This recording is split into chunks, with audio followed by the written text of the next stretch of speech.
this was our, I think, 4th or 5th lesson, deeply looking at our script and the sections of the script.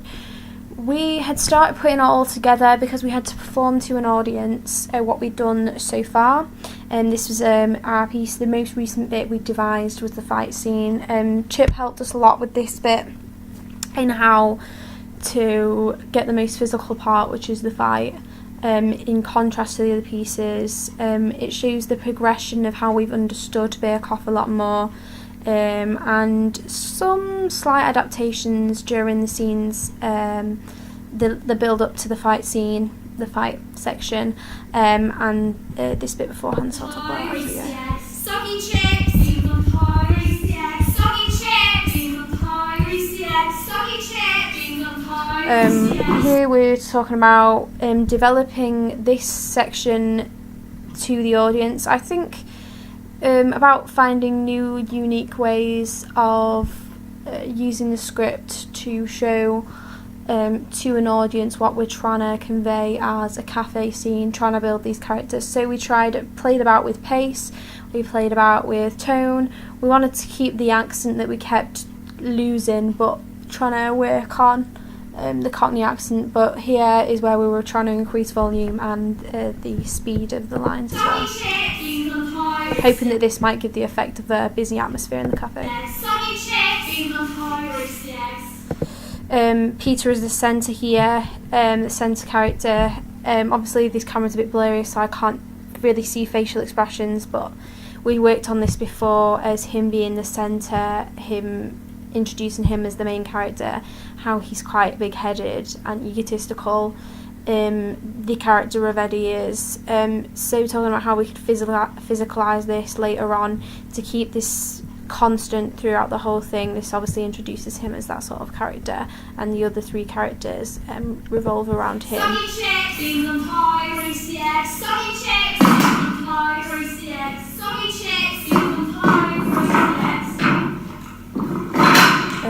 The riser got a bit stuck there, so we also figured out some mistakes that we might have made, so fixing the riser, we will put it straight back down. Another change that we had, we were all facing the back. Beforehand we weren't sure where to go, where to stand, so we had the signal of Peter clicking to bring us back into the scene, as you'll see demonstrated.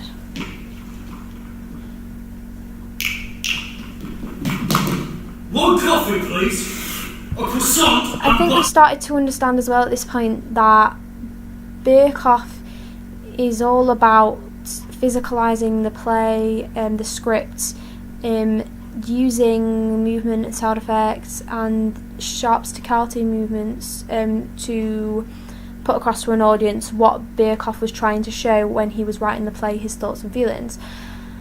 Whereas I feel like this has some similarity towards perhaps Godber and Brecht, and even some Artaud aspects, especially when we were looking at the other people's groups. So like the other group that were doing Greek, they were the Sphinx. Obviously they were used quite a lot of physical theatre to demonstrate and show the physicalisation of the Sphinx, deciding to all come together to create the Sphinx. I think that in that aspect, theirs was a bit more Artaud-like, but also still showed off quite a lot of Bake Off style. So Bake Off sort of looked at different styles, and personally I think we can look at these different styles to help us with Bake Off. But obviously you don't want to detract from the piece, you don't want to take away from the environment that you're trying to give off.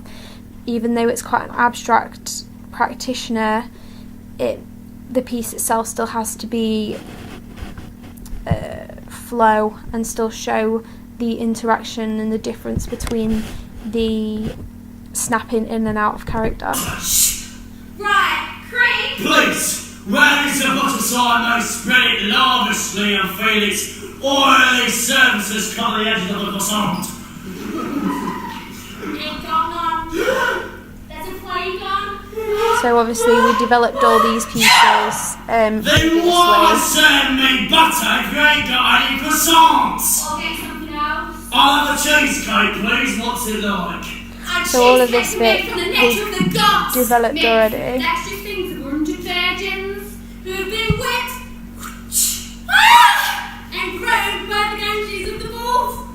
So, with this bit, obviously I talked a little bit about this bit before that we'd already devised, but obviously practicing it, making it more fluid and together as one. I think a lot of our movements beforehand had been separate. There wasn't enough character interaction, showing the waitresses off to be like one unit. So I think that this is something that was important when we were trying to show this, and we improved on this time definitely.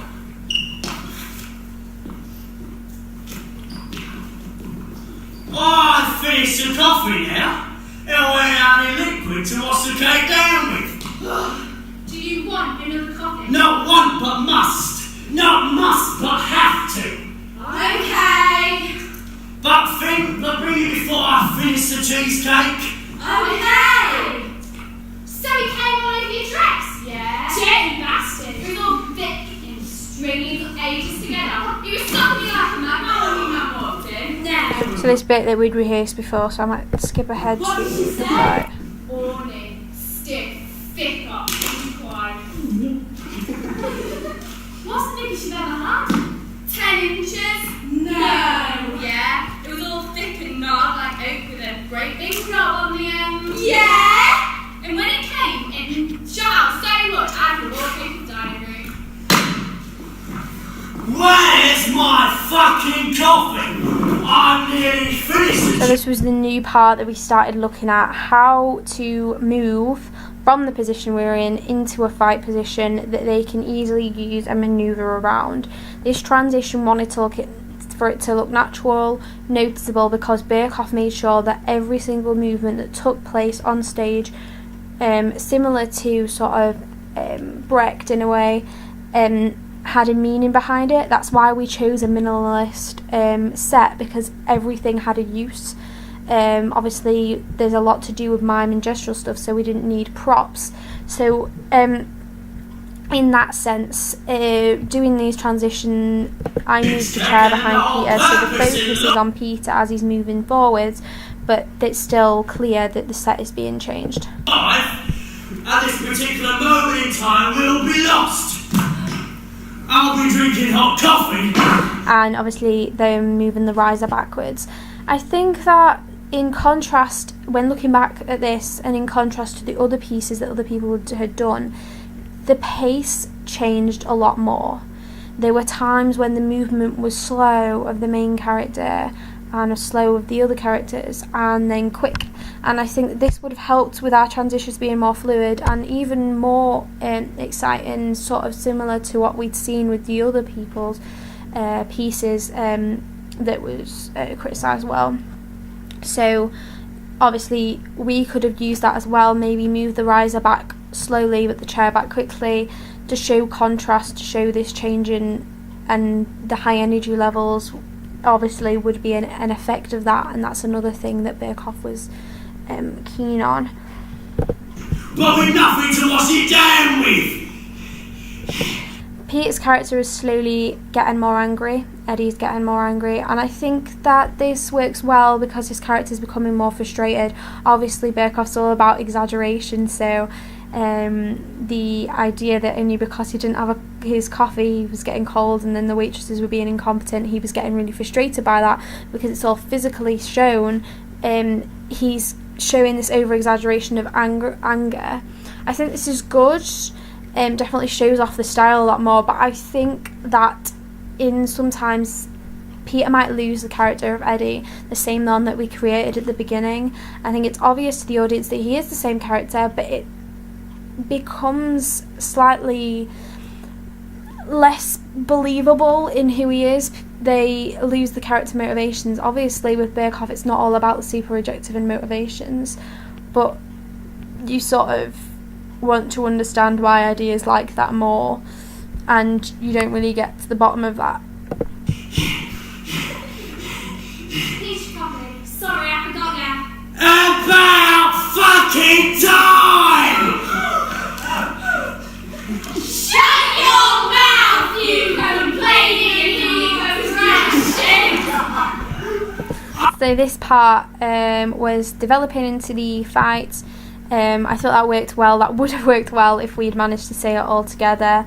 This is more what we were looking for.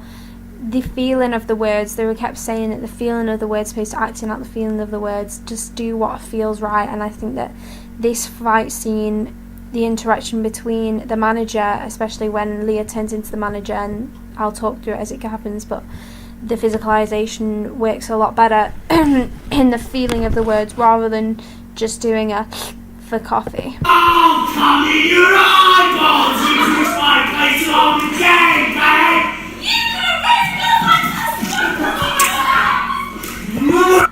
Leah had some challenges, and previously we'd only really worked on this scene, this fight scene, once or twice before we actually showed it to an audience.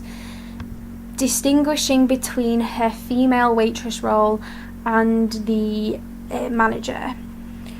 When looking at the female waitress role, obviously, and taking into account what Berkoff would have liked to have shown, or the contrast because he used multi-role. Obviously, with costume and makeup, this will help enhance it, but you can't be thinking about that just yet. We wanted for there to be a clear voice and gestural difference. So obviously, this over feminine gestures compared to these masculine gestures when she changes into the manager. Later on, I think we'll work on this more, but Leah changed her voice so it was really high pitched for the waitress, which I think could work, but doesn't necessarily work in this moment because she'd not had that voice a constant before this part in the play, in our piece. So we've got to have more of a constant voice before then for her to change to the masculine voice, and I think that's something we're going to have to work on. This over grotesque part as well during the fight scene was challenging. We found challenging because we didn't know how far to push it, but I think Berkoff is all about pushing it as far as you can possibly take it to the point where you're questioning it, and I think that's what we definitely learned from doing this particular part. Fucking hell!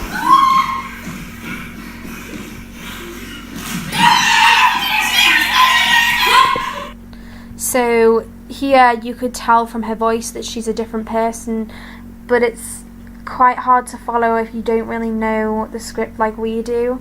So obviously it's clear that we were still the waitresses, but we sort of here at this point created some doors. Fucking hell! The doors for her to go through and then break back into the character. So I think make this more clear and perhaps take our time more with it to show the contrast. What's the matter? That you raise your voice, you punk and scum? Fuck off! No. So I think it is clear Leah does do this really well to show the different characters, but it's not enough in Berkoff terms to help us understand the whole thing as well. Obviously she has changed her voice, but it's not enough in like physicalization and over gestural in Berkoff terms. No one talks to me like that! I just did! I'll raise you from the air! I'll tuck you in a pants straight from his head! I'll tell you what. I thought this was really good because it wasn't just that those two were interacting, it was that they were interacting with us as well, disturbing the whole cafe environment. I think the audience themselves feel like they're part of the cafe, and I think that that's good in terms of feeling the atmosphere of the whole piece, understanding of it. Oh, to pieces. Rip out your arms and legs and feed them to the pigs. I'll take it to them and trample all over you! Stab you in the corner and slice you! Flex! Hit! Hurt! Crunch! So here we were trying to do the same thing as Leah, so still this sort of cafe versus Eddie. this was our understanding of the piece, our interpretation of it, so that it was very much Eddie had come in and disturbed the piece because that's what we're sort of learning that his character is like. Obviously, from looking at the other Greek piece, the first half as well, we were sort of understanding Eddie's character a little bit, and I think we tried to sort of help that influence our piece, but not greatly influence it to the point where we changed most of our ideas, but help us understand our second half, because that's what we were doing. I think in the terms of proxemics here, you can see everybody, so it's alright in terms of a visual for the audience. And obviously Peter is centre again, so showing how Eddie is centre. I'm not too sure whether it was good for us to stand on this side behind Eddie at first. I thought we maybe should stand behind Leah. But then I thought it might just seem like there was nowhere for the audience to look, that it was only like in a weird formation. I thought reverted back to this idea. Obviously this was just this I thought myself. I think it was good that we did it behind Eddie because it shows that his actions have bigger repercussions throughout the whole audience, and shows that the cafe is being trashed at the same time with this brutal fire. Stab! Jab! Smash! Hate! Rip! Tear! Asunder!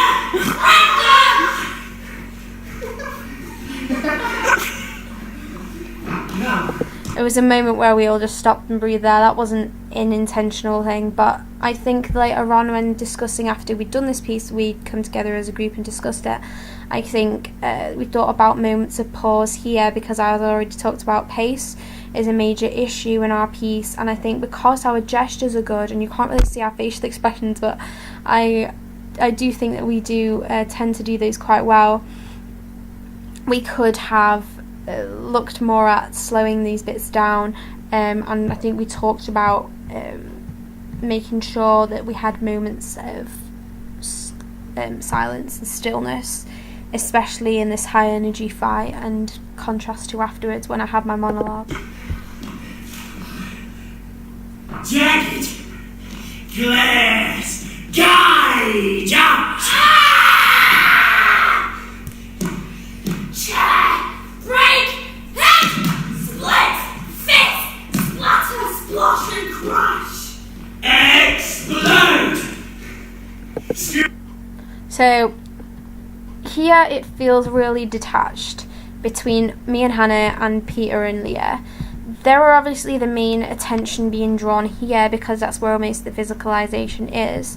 Later on we decided to move where we were standing, and we explored different places in which we could stand to show the reactions to the audience, because off to the side it doesn't really work as effectively. It just looks separate from the piece, and people just wonder what we're doing over here. So I think that we shouldn't do that because that detracts from the piece. It makes it more separate from the actual action that's going on here. A lot of the fight happens off to the audience. I think we could be reacting to it even more exaggeration, bigger reactions to show the actual violence of the fight also. Your strength overcome! Con! Shit! Filth! Remorse! Weakling! Blood! Sand! Hemorrhage! Rupture, swell, split, crack, lock, jaw sprung, and head crack! Obviously the movement is quite sloppy. We only practiced this a couple of times, so I think to create a more defined movement we have to figure out practice and figure out more defined moments where we stop and let go and they come together. Also with our eyes, where we're looking, I think that takes away a lot of the effects of the fight. So to look in a certain direction instead of looking all different places. Rib splinter. Oh, yeah, the So there was some slowing down there. Obviously, when Leah falls to the ground, she says that's slower, and I think that's good as well. And then it picks back up the pace. Testicles torn out! Eyes gouged, balls being snapped! Nail flick!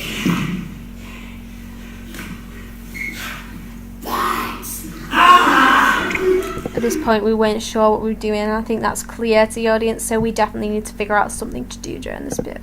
Swallow! Suck and pull!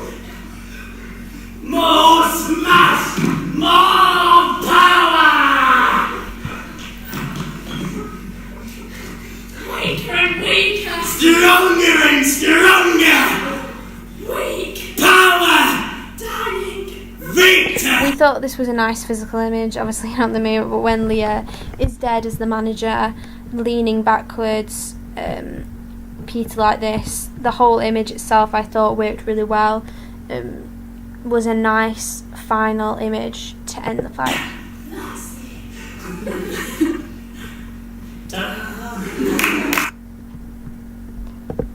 But yeah, that's the fight scene.